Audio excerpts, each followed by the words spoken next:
Hey guys, मैं अनुमाली एक बार फिर आपके अपने YouTube channel smart English classes with Anumali में आई हूँ। जैसा कि आप सभी को पता है, हमने पिछली क्लास में दो शासक के बारे में चर्चा कर ली थी। बिंदुसार हमारा लास्ट रहा है और उससे पहले हमने पढ़ा था चंद्रगुप्त मौर्य, जो कि मौर्य शासनकाल का संस्थापक रहा है। मौर्य शासनकाल का संस्थापक कौन रहा है? चंद्रगुप्त मौर्य। इसके समय चाणक्य इनके प्रधानमंत्री, जिन्होंने क्या लिखी थी?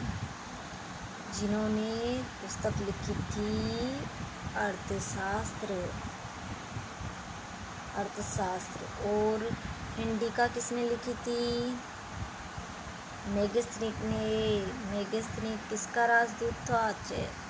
सेल्यूकस निकेटर का। बहुत ही अच्छी बात है। और ये आपको पता होगा, ये संधि हुई थी 305 में। जिस संधि की हेलेना तो चंद्रगुप्त की पत्नी बनाई गई और उसको क्या नाम था? मेगस्थनीक को राजदूत बनाया गया। बिंदुसार के बारे में कुछ खास बात नहीं है, लेकिन बिंदुसार के समय भी हमें राजदूत का पता चलता है। अब उसके आगे हम पढ़ते हैं अशोक के बारे में, जो कि बिंदुसार का पुत्र और भीमा, जिसका समुद्रांगी का उसका पुत्र था, और देवी उसकी पत्नी का नाम था। उसके एक बेटी संघमित्रा और महेंद्र, जो श्रीलंका में बौद्ध धर्म के प्रचार प्रसार के लिए गए। उनकी दूसरी पत्नी थी कारुमकी, और बेटा जिसका तीवर, और इसका अभिलेख भी मिलता है।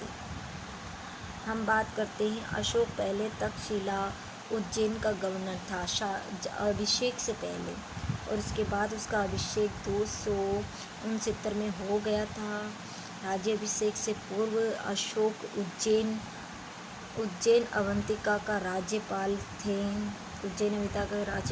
अशोक का अपने भाइयों के साथ 4 वर्ष तक सत्ता संघर्ष चलता रहा। फिर हम देखते हैं बौद्ध साहित्य के अनुसार अशोक ने सुशीम कौन था? आपको पता है, तक्षशिला में जब युद्ध शांत करने के लिए भेजा था अशोक और सुशीम को। 1-2 बार आक्रमण हुए थे वहाँ पर। सुशीम सहित 99 भाइयों की हत्या की बौद्ध साहित्य के अनुसार। ये भी ध्यान रखना आपको, बौद्ध साहित्य के अनुसार 99 भाई और सुशीम। और उसके आगे बात हम करेंगे। अशोक ने अपने शासक के 8वें वर्ष में कलिंग पर आक्रमण किया। ये भी प्रश्न बनता है, कौन से वर्ष में? 8वें वर्ष में कलिंग पर आक्रमण किया। किस पे आक्रमण किया?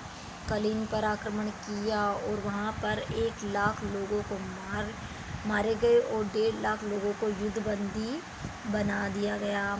इस युद्ध के बाद अशोक का हृदय परिवर्तन हो गया। ये भी क्विज बनने के हिसाब से बहुत इम्पोर्टेंट है, क्योंकि पूछा जा सकता है कौन से वर्ष में कलिंग युद्ध हुआ। 8वें वर्ष में। और हृदय परिवर्तन कौन से युद्ध के बाद हुआ? कलिंग। ठीक है।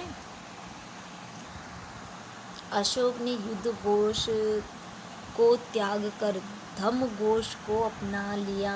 अशोक ने युद्ध घोष को त्याग कर धम्म घोष यानी धर्म के प्रचार प्रसार की ओर धर्म घोष को अपना लिया। 1.5 लाख लोग जो युद्धबंदी बनाए थे कलिंग युद्ध में, उनको उत्पादक कार्यों में लगा लिया। अशोक के हम नाम देखेंगे, अन्य नाम उसको कहाँ क्या कहा जाता है। दिव्यावदान एवं जूनागढ़ प्रशस्ति में अशोक मौर्य मिलता है, जूनागढ़ प्रशस्ति और दिव्यावदान में।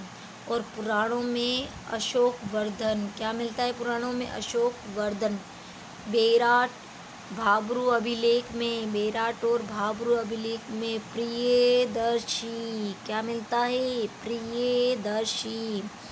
भाब्रू बेराट प्रियदर्शी, भाभू का बेटा प्रिय है। अन्य अभिलेखों में प्रियदर्शी कौन सा? Well, only Priyadarshi. अगर सिर्फ प्रियदर्शी पूछा जाए तो भाब्रू अभिलेख में, और अगर उसमें भाब्रू अभिलेख की जगह अन्य अभिलेख देकर, या कह सकते हैं कि अशोक का नाम है, 2-3 अलग नाम दे दे और एक नाम दे दे देवनाम प्रियदर्शी, ये भी अशोक का नाम है, लेकिन प्रियदर्शी भाब्रू अभिलेख में है। ध्यान रखना है, भाब्रू अभिलेख बेराट। उपगुप्त नाम बौद्ध भिक्षु ने अशोक को बौद्ध धर्म की दीक्षा दी। उपगुप्त नामक भिक्षु ने अशोक को बौद्ध धर्म की शिक्षा दी। अशोक ने आजीवकों के रहने हेतु बराबर ही की पहाड़ी में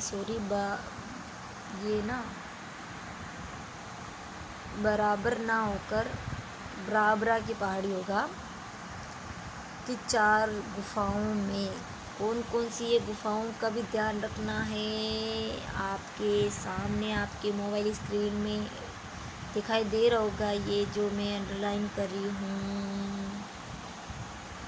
कर्ण चौपाल सुदामा विश्व की झोपड़ी। कर्ण चौपाल सुदामा विश्व की झोपड़ी। कर्ण चौपाल सुदामा विश्व की झोपड़ी। भारत में शिलालेख का प्रचलन सर्वप्रथम अशोक ने किया। ये भी अपने भारत में शिलालेख का सर्वप्रथम प्रचलन किसने किया? अशोक ने शिलालेख में ब्राह्मी, खरोष्टी, ग्रीक एवं अरमाइक का प्रयोग किया। ये भी ध्यान में रखना है। ब्राह्मी, खरोष्टी, ग्रीक, अरमाइक लिपि का उन्होंने प्रयोग किया। ग्रीक और अरमाइक लिपियां अफगानिस्तान की है। खरोष्टी लिपि उत्तर पश्चिमी पाकिस्तान की है। शेष भारत में लिपि है ब्राह्मी। अशोक के शिलालेख की खोज 1750 ईस्वी में ट्रिफेंथलेर ने की थी। किसने की थी? ट्रिफेंथलेर ने की थी। और इन अभिलेख को 1837 में जेम्स पीन ने पढ़ा। अशोक के अभिलेख 1750 में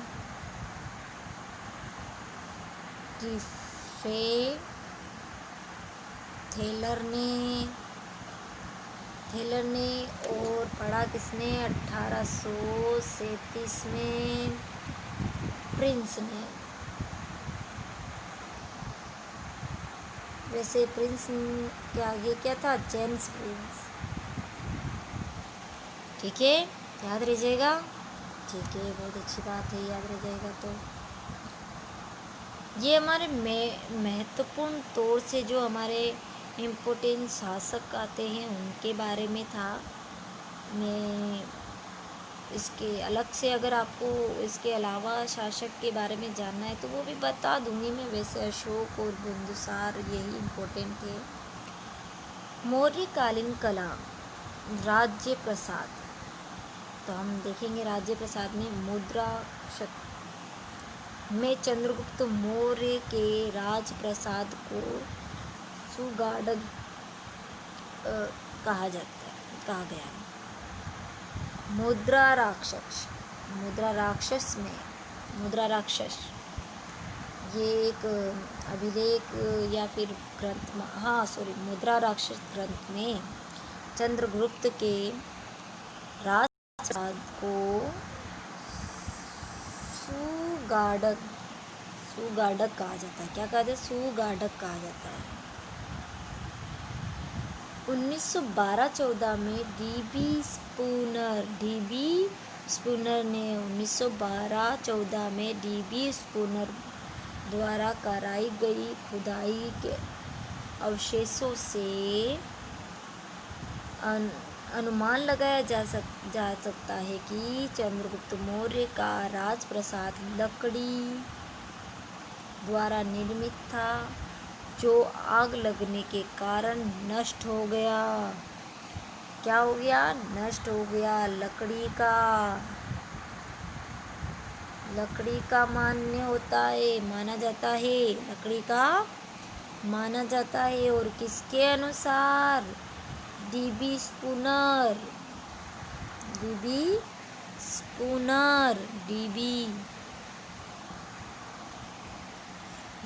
Spooner Chandragupta Maurya dB Spooner नष्ट हो गया, है ना। फायान ने पाटलिपुत्र के अशोक के महलों को देवताओं के द्वारा निर्मित बताया है। बहुत इम्पोर्टेंट है ये भी। ये लाइन है जो भी बहुत अच्छी लाइन आई है। फायान चीनी यात्री था, पाटलिपुत्र के अशोक के महलों को, पाटलिपुत्र वाले अशोक के महलों को देवताओं द्वारा निर्मित कहा है।